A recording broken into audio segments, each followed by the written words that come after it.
Following the release of Reservoir Dogs in 1992, Quentin Tarantino quickly gained a reputation for making provocative, gory films, and the word Tarantino-esque came to stand as a shorthand for artistic displays of gratuitous violence.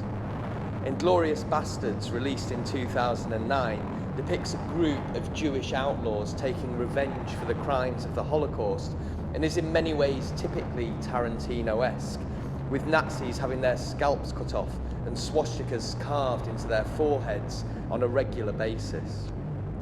But the gratuitousness of such scenes should not be seen as an aesthetic or ethical failing of the film. Rather, it is a central aspect of its exploration of the relationship between cinema, history, and violence. The entire revenge plot is realised through the machinations of the film industry. At the film's climax, Hitler and leading Nazis gather in a Parisian cinema to watch the premiere of a propaganda film called Nation's Pride. The Bastards attempt to crash the screening, feebly concealing their identities by posing as filmmakers and aided by a German film star and an English film critic in a plot that is dubbed Operation Kino.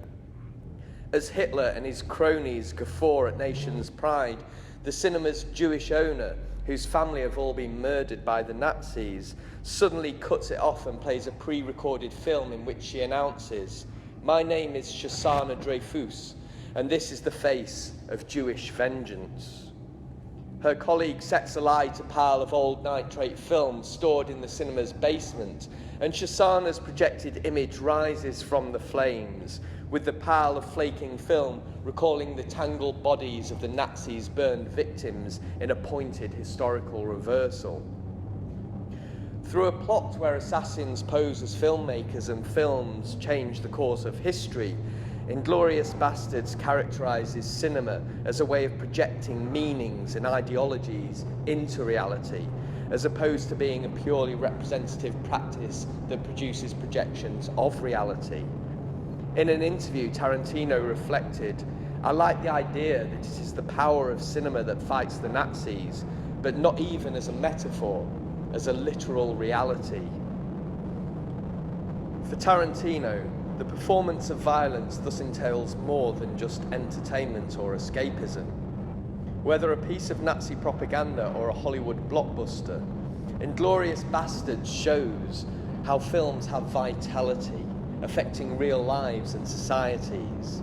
With its doubly misspelt title, Tarantino positions his own film as being the bastard child of both history and cinematic realism. But it is precisely this position of illegitimacy, of not being at all concerned to present history as it was, that allows Inglourious Basterds to explore the troubling complicity with the performance of violence that lies behind its vengeful, gratuitous fantasies, and the human evil of a Holocaust which it responds to and which is also part of itself.